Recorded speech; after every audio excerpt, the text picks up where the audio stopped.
everyone. Welcome to ANN, Archetypal News Network. We're going to talk about the composite and synastry comparisons of John Lennon and Paul McCartney. And I have to say, this is a real honor to be able to talk about them. There are many bands I love and many songwriting duos I love, but none has reached quite the pinnacle of these two geniuses. So composite, again, is we look at the midpoints of their two suns in their chart, their two moons, and then that creates a third chart, which is essentially a midpoint chart. And then synastry is we put the two charts side by side and look at where, say, John's sun interacts with all the different planets in Paul's chart, and so on and so forth. So those are two techniques that we use. Serious contenders for the greatest songwriting duo of all time, the Beatles' John Lennon and Paul McCartney, first met outside the St. Peter's Church in Woolton Village, England on July 6, 1957. Lennon's skiffle band, the Quarrymen, was playing that day, and McCartney happened to walk by and recognize someone there he knew. The setting of a cultural event for their first meeting, a musical performance, is reflected perhaps in McCartney's Venus conjunct Lennon's Jupiter-Uranus conjunction. So I've got Lennon here on the inner wheel, McCartney in the outer wheel. So here's McCartney's Venus in Taurus conjoining Lennon's Jupiter-Uranus and Saturn. Lennon was also born with Venus square Uranus. Venus here square Uranus, 8 degrees away, and McCartney with Uranus at the midpoint of Mercury and Venus. Uranus is at the midpoint of Venus and Mercury.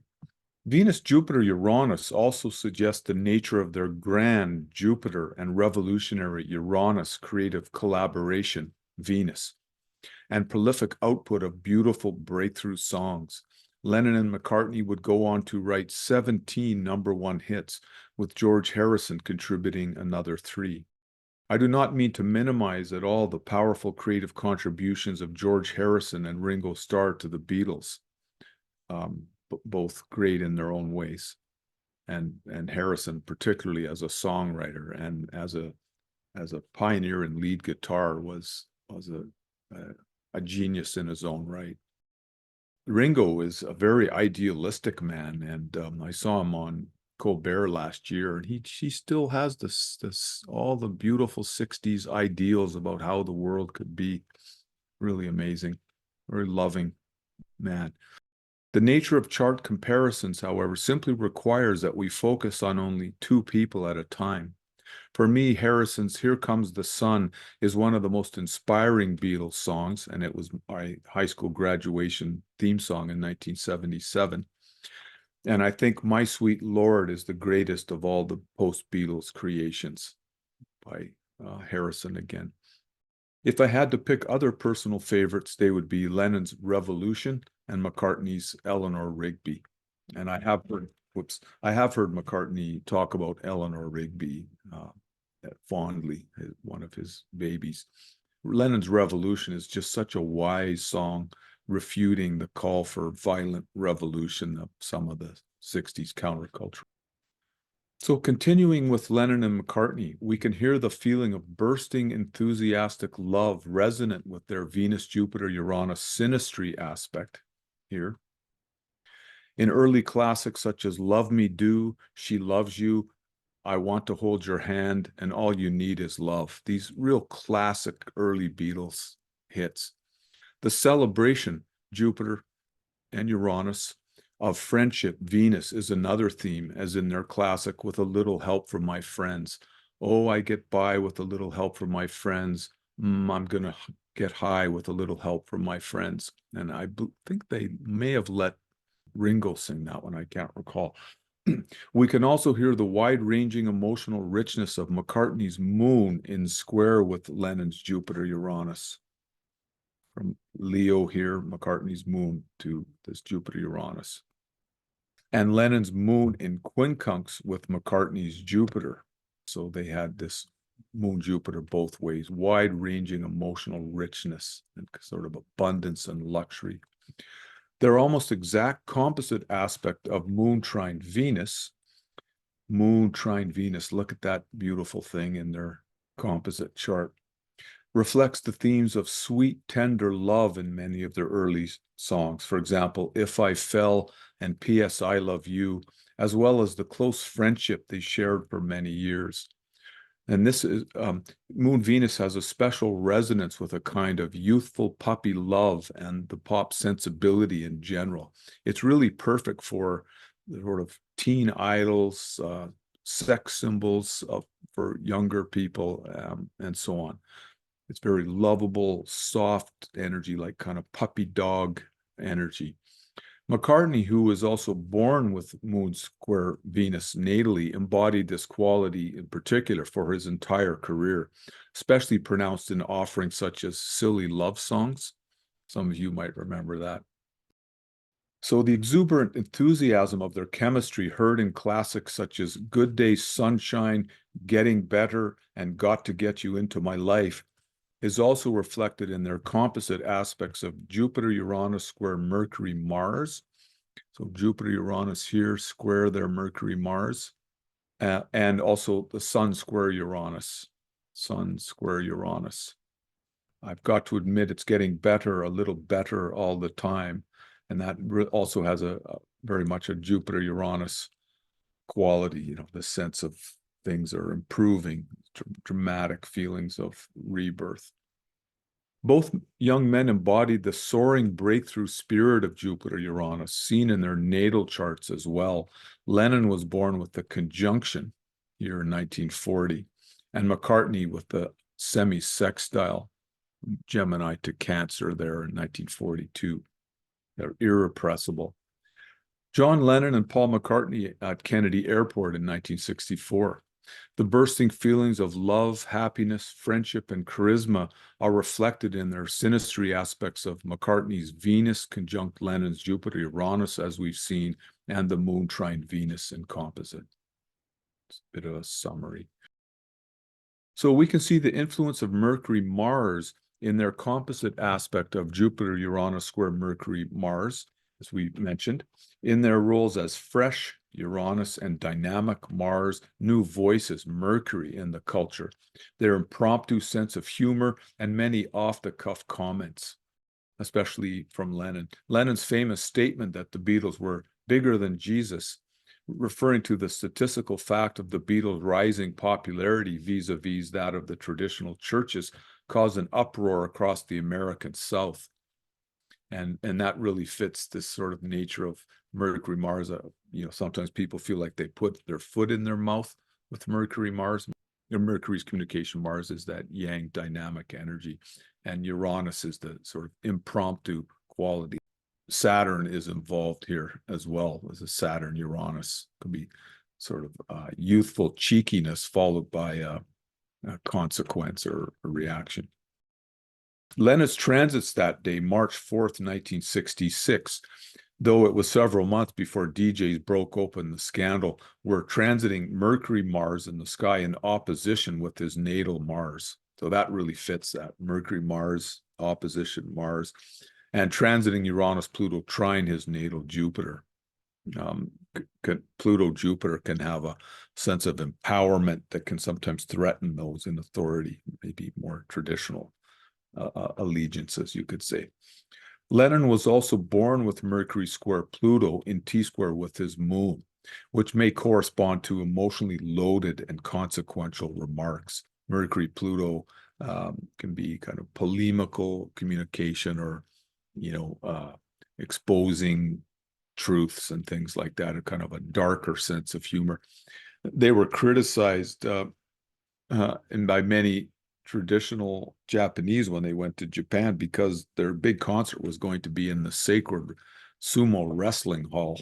And Lennon said something like, well, music's a lot better than wrestling, isn't it? And so he didn't have problems just saying what he felt. The influence of Mercury Mars is also evident in McCartney's famous preemptive comments to the press on June 19, 1967, that he was experimenting with LSD. which caused a media frenzy, focusing much unwanted and resented attention on the Beatles' personal lives. The other Beatles, especially Harrison, really resented it. It wasn't like LSD was almost legal at that point.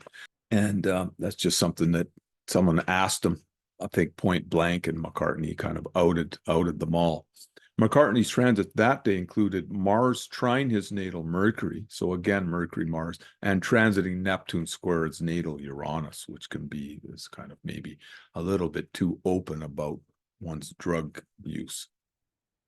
We can perhaps see the signature of Mercury, Mars as well, this composite aspect, which is conjunct their composite sun, so it would be even more important. In the endless scenes of the Beatles running away from loud screaming fans in the early days of their notoriety. Loud volume communication, which could include screaming, and also, Mercury's association with transportation and movement, and then Mars is kind of running, both could be connected to Mercury, Mars. Of course, the entire phenomenon of Beatlemania was informed by the powerful Dionysian influence of the Uranus-Pluto conjunction of 1960 to 72. Seen by some as high priests of the emerging youth counterculture, and by others as unruly populace unleashing mob emotions, the Beatles took the stage at a moment when profound evolutionary Pluto and revolutionary Uranus forces were breaking through into Western civilization. Another powerful aspect in their composite chart is Uranus trine Neptune, 120 degrees apart around the circle. They were psychedelic music pioneers, penning such classics as Lucy in the Sky with Diamonds, with the initials LSD, Strawberry Fields Forever, and I Am the Walrus. These shared mystical feelings seem to have continued in their personal lives as well, with McCartney reporting that he has had many happy dreams about Lennon over the years in his sleep at night. The fertile, outpouring imagination of McCartney's natal Sun-Jupiter square Neptune also manifested in his important lead role in creating the watershed concept albums Sgt. Pepper and Magical Mystery Tour, both in 1967. And he was instrumental in both of those, the primary creative force. Interestingly, in those of you in the class, we were talking about Sun-Jupiter square Neptune, weren't we? Garth Brooks and Axl Rose had the same thing that McCartney does. We can also see the more sobering influence of Moon-Saturn in their chemistry, along with the wide composite of Moon opposition Saturn. Moon opposition Saturn. McCartney's Moon is in square with Lennon's Saturn. Let's see from here, there. And Lennon's Moon is in trine with McCartney's Saturn. These trines themselves are not particularly difficult, but they do add more Saturn to the chemistry. A noted feature in their emotional connection is that in their teenage years, both men lost their mothers. McCartney's mom, Mary, died when he was 14, and Lennon's mom, Julia, when he was 17. Remember, he wrote that sweet song, Julia? This shared sense of tragedy and sorrow became a bonding element in their lives. The effect of Lennon and McCartney's composite Jupiter conjunct Saturn is also evident. Saturn can evoke the problematic side of Jupiter's prosperity and success. The intense stresses of their whirlwind fame led them, as well as Harrison and Starr, to pursue a spiritual search, with Jupiter then enabling positive results from Saturn's challenges. This occurred not only through psychedelic experimentation, but by studying transcendental meditation at the ashram of Maharishi Mahesh Yogi in Rishikesh, India. Despite these awakenings, through the years of their collaboration, tensions began to grow. I believe one factor was that from the time of Magical Mystery Tour onward, late 1967, McCartney's creative contribution began to surge dramatically, while Lennon's influence, relatively speaking, began to ebb. Lennon's Sun is in sextile with McCartney's Moon, Leo to Libra here, Lennon's Sun, McCartney's sextile, suggesting that Lennon was the natural leader, Sun. In the early days, he had his own microphone while McCartney and Harrison had to share a mic. I've often looked at that and thought, McCartney had to share a mic, and then years later he wanted revenge, because Lennon got his own mic, but it's just a humorous take on it. However, as McCartney came into his own as a creative and imaginative powerhouse, Paul began to exhibit a more dominant and assertive side. His deeply passionate natal Moon-Mars-Pluto conjunction, right here, can also reflect perhaps a shadow side of emotionally moon-driven or overbearing Mars-Pluto behaviors. The two young geniuses had many heated arguments in the final years of their collaboration, perhaps an expression of their composite Sun-Mercury-Mars conjunction. Public expressions of bitterness also related to their composite Mars square Saturn included several pointed songs aimed at each other following their breakup, McCartney's Too Many People and Lennon's How Do You Sleep. Lennon also wrote a famous angry letter to McCartney in 1971. The glorious soaring spirit of their Mars square Jupiter-Uranus devolved into the tense and angry recriminations of Mars square Saturn-Uranus.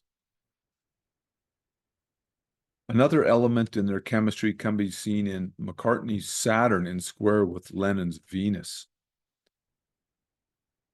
Saturn to Venus, which fits McCartney's judgments about the presence of Lennon's romantic partner Yoko Ono in the recording studio, while at the same time McCartney's Venus is conjunct Lennon's Saturn.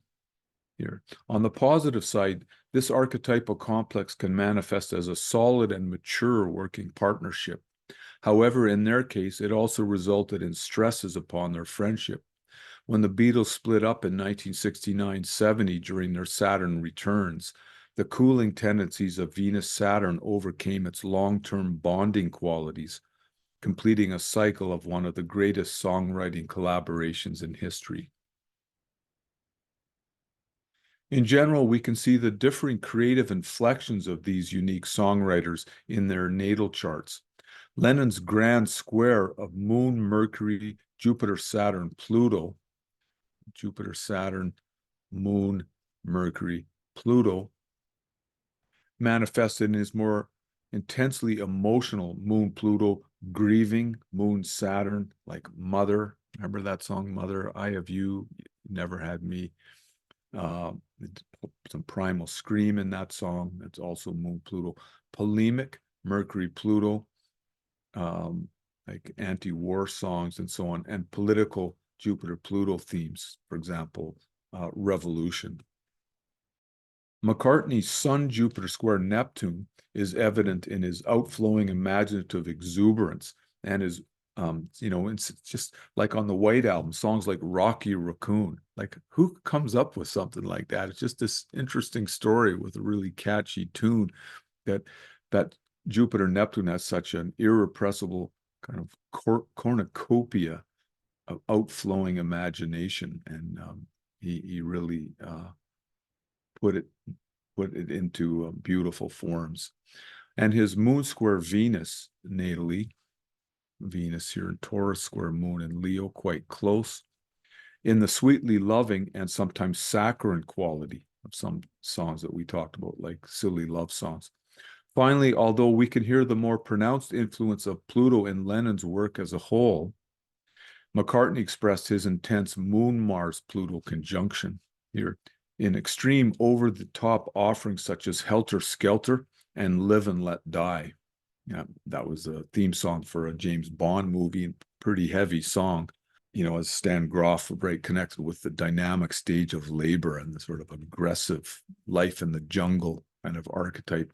And then Helter Skelter, one of the forerunners of things like thrash metal. There was nothing in music like this when this thing came out.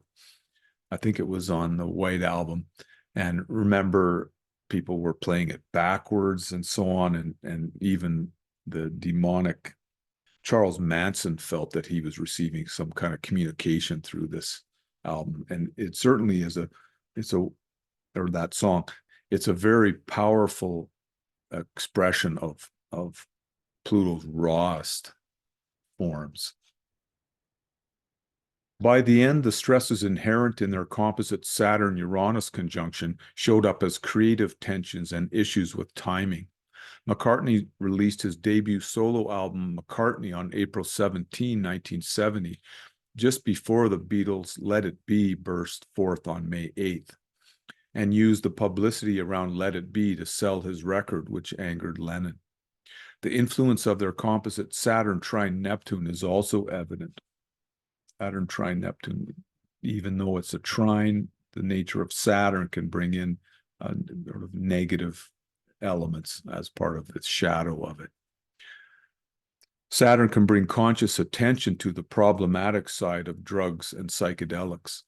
We can see not only McCartney's unfortunate comments to the press that he, and by inference all the Beatles, were experimenting with LSD, but his shock in 1969 at discovering that John and Yoko were using some harder drugs.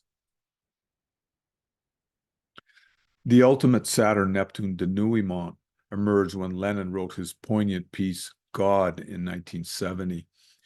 And I remember listening to this on our commune in about 1971. And, you know, my parents had been listening to the Beatles since Sgt. Pepper, since 1967. So it was a big part of my life already. And I was hurt when I heard this song. I mean, I was hurt because I knew that it was true, that what Lennon was singing was true, that the dream was over. And in a way, it was the early beginning of the end of the 60s idealism that Pluto had forced the Uranian breakthrough impulse as far as it could go for that round in many ways. But we've obviously, it has continued, and we're way beyond where they got to in the 60s and all the fronts that they were working in. So I don't believe in Beatles. I just believe in me, Yoko and me, and that's reality. The dream is over. What can I say? The dream is over. It starts out with this dirge-like sequence of, I don't believe in Elvis. I don't believe in Zimmerman. That's Bob Dylan. And, you know, it's pretty heavy. Very effective art, though. Very, very powerful song. Oh, so here I go. I remember listening to this song when I was 10 years old and sharing the sadness of this deeply deflating and poignant moment in the 60s counterculture, and feel tears as I reflect on the memory over 50 years later. When the Beatles' final photographs were taken on August 22nd, 1969, at John and Yoko's home in Tittenhurst Park, transiting Neptune was in opposition with John and Paul's composite Saturn. Their composite Saturn is right here, and Neptune was down here in later Scorpio. And transiting Saturn was in a close opposition to their composite moon. And yet their irrepressible breakthrough love of Lennon's Jupiter-Uranus conjunct McCartney's Venus, the fraternal sweetness of their composite moon trine Venus, and the solidly enduring potential of their Venus-Saturn synastry connections seem to have had the last word, not only in the spectacular legacy of beautiful, loving songs they left us, but in their friendship chemistry. John and Paul were mending the rift in their friendship in the years leading up to John's tragic murder in 1980 on the steps of the Manhattan apartment he shared with Yoko and their son Sean. John and Paul had actually met and jammed together at the Burbank Studios in Los Angeles in 1974. McCartney later said to the BBC, "I would make calls to John occasionally. We just talk kids and baking bread. And these are moon trine Venus themes of family and domestic life." He expressed sorrow over Lennon's death and the preclusion of healing their friendship even more fully. And Lennon said in one of his final interviews about McCartney, "He's like a brother. I love him. Families, we certainly have our ups and downs and our quarrels, but at the end of the day, when it's all said and done, I would do anything for him, and I think he would do anything for me." The final words that Lennon said sweetly to McCartney in 1976 as they parted in the hallway of the Dakota apartment were, "Think about me every now and then, old friend." This is the composite chart again. And just to summarize, we can see the enduring youthful love and sweetness of many of their songs reflected in their moon trine Venus, especially in their early half of their songwriting trajectory. The soaring, exultant passion, quick wit, and accusatory songs after their parting of Mercury, Mars, square Jupiter, Uranus. The self-taught creative innovations of Sun, square Uranus. The mystical psychedelic compositions of Uranus trine Neptune, and the problems and judgments around drugs of Saturn trine Neptune. And this is their synastry comparison again. Just to recap, it reveals the sparkling, joyous nature of McCartney's Venus conjunct Lennon's Jupiter Uranus, and Lennon's moon quincunx McCartney's Jupiter. The natural leadership role of Lennon with his sun in sextile McCartney's moon, the solid emotional bond due to the early loss of both their mothers of Lennon's moon trine McCartney's Saturn and McCartney's moon square Lennon's Saturn, and the cooling of friendship and McCartney's judgments about Yoko signified in his Saturn square Lennon's Venus, as we talked about, and Lennon's Saturn conjunct McCartney's Venus. And the unbridled fun and exuberance in this picture are expressions again of John and Paul's Venus-Jupiter-Uranus synastry connection, as well as their Jupiter-Uranus natal aspects that each of them have. So if you like that, I hope you will like the video and comment after it, and maybe share it with your friends. And if you haven't subscribed to ANN, feel free to do that. Thank you for listening. What did you think of that? I really enjoyed it, Ren. Very thorough and yeah, very compelling. Thank you. Welcome. It's good to honor our heroes, you know, and something that you could all think about. Maybe at some point, you know, write an article about someone or two people like this. And it takes some work, you know, but it's really fun to do it and just to go through the points. And we'd certainly love to have your presentation on ANN if you needed an additional place to put it. And you can also just, if you write it, you could post it on our Archetypal Astrology group on Facebook, Archetypal Astrology and Transpersonal Psychology. Any other thoughts or comments? A lot of depth to it. I learned a lot. Thank you. You're welcome. It was a really nice trip down memory lane. Thank you. I came close to tears a couple times just as I was doing it again, you know. Wow. It was such a sweet yet revolutionary energy, and it was really good to see the planetary aspects that brought us that. It's something, you know, it was just so unique, and it was so sad when it ended for all of us. Mm-hmm. Yeah. Do you remember that song, God, you know, Don't Believe in Beatles? You know, I think I blocked it out. I don't remember it. Yeah.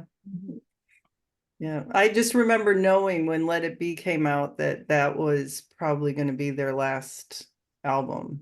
And it was the first album I ever owned. Yeah. Yeah. It was such a big high, you know, when they were on it, and the energy of that music was just so freeing and upbeat and hopeful and loving. Yeah. So it was kind of a crash landing.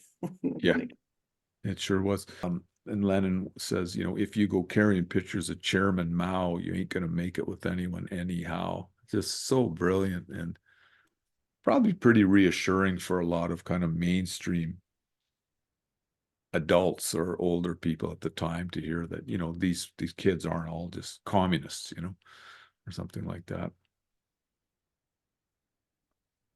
Yeah. Did you guys see the Peter Jackson documentary that came out a couple of years ago, using all the old footage from Get Back? They made a documentary called Get Back, and like all the old footage was released and given to Peter Jackson. He made a 9-hour long documentary, which I recommend watching. It's really fun to watch, but it's right around that time, the end of the 60s, and there's some amazing moments in that. You know, there's a moment when some people are having a kind of close to an argument, you know, like some studio person and some of the other guys, and they're kind of having this dumb conversation that's going round and round in circles, and in the background you can just hear Paul McCartney sat at the piano, just kind of for the first time ever maybe playing a few chords that become Let It Be. You know, he's just kind of tinkling around. Wow. Like those moments, such a special thing that's so enduring and lasting. But to see those things happen, just kind of they don't seem that special to those guys in the moment.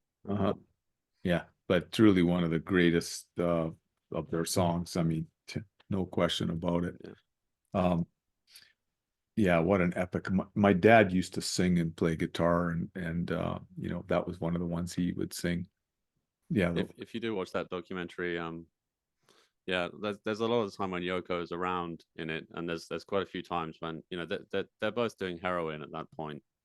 They're both using full time, and there's a few occasions where John's about to do some, you know, and he turns around and realizes the camera's on him. And obviously in the original documentary that was made from that footage, all of that stuff's nowhere near being shown, but in the more recent one you see some of that stuff. And also interesting that Yoko had a miscarriage weeks before the shooting of all of that, so that doesn't really get spoken about, but you can kind of see those cooling off dynamics and some of the sadness of it. It's all very vulnerable, very tender. Wow. I watched about a half hour of it once, and I just can't believe we haven't gotten around to that. That is a treasure waiting for us to watch that. So thanks for the reminder. Yeah. It's really nice as someone who's been in a lot of bands to see that the Beatles are just as inefficient, and they bicker just as much as any other band, you know. And from their perspective, that, you know, they're having all the same conflicts, and they feel just as inadequate as anybody in any band ever. They're sure that what they're doing is terrible, even as Paul's sitting there writing Let It Be. That's amazing. Yeah. Also in my top 5 groups of all time, Beatles are number 1, is the Police. A huge Police fan. And those guys, Stuart Copeland, the drummer, and Sting used to actually hit each other, slap each other, and they're little sort of kids, you know. The Andy Summers, the cool customer expert studio guitar player, he just was sort of the binding glue, you know. But yeah, amazing, very special to write about it, and thanks for letting me share that with you all. And for some of you younger folks, you know, check out that Get Back, and, you know, listen to some of these songs if you haven't heard them. Yeah, that Eleanor Rigby is just 3 short verses that your jaw just drops from the emotion of it. You just feel the loneliness and the pointlessness, you know, that he's able to capture. There's just one other interesting fact. I might have shared it in my slideshow. In 2 different interviews, I heard McCartney asked what his favorite song was, and also what's he listening to now. He said, "Oh, Beach Boys." And then in both instances, he said, "My favorite song is God Only Knows" by Brian Wilson. And that is my favorite Beach Boys song. They're in my top 5 as well. Wilson as well. Because I've seen documentaries about him, and it was really important to him to have these, that's sort of like dueling beautiful songs, who can write the best song kind of thing. It was like it was a big thing back then. Like there was a lot of talk about it. It was this big dynamic in the music world. Yeah.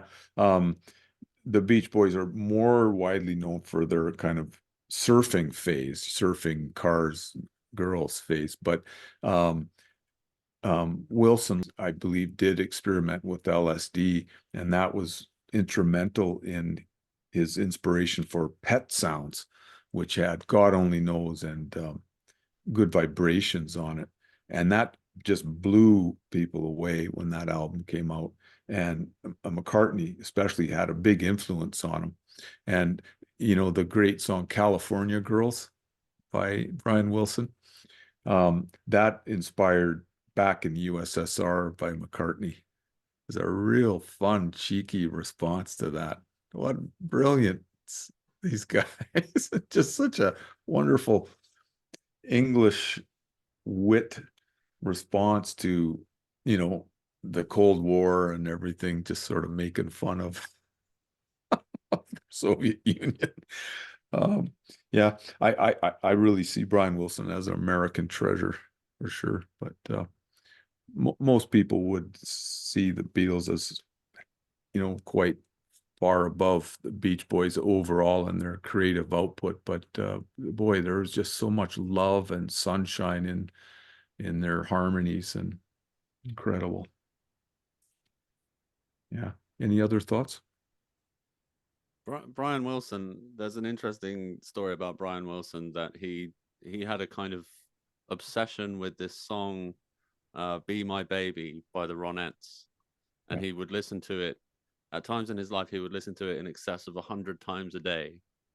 And he even had somebody make a tape loop of the chorus, so that he could just listen to the chorus for hours and hours at a time. And it's like it seemed like he used that song at times as a kind of psychological anchor. Like at times when he was feeling really unstable, it's like that song in particular. But that's an interesting song to listen to, Be My Baby by the Ronettes. I'll send you the best video clip of them singing that live, okay?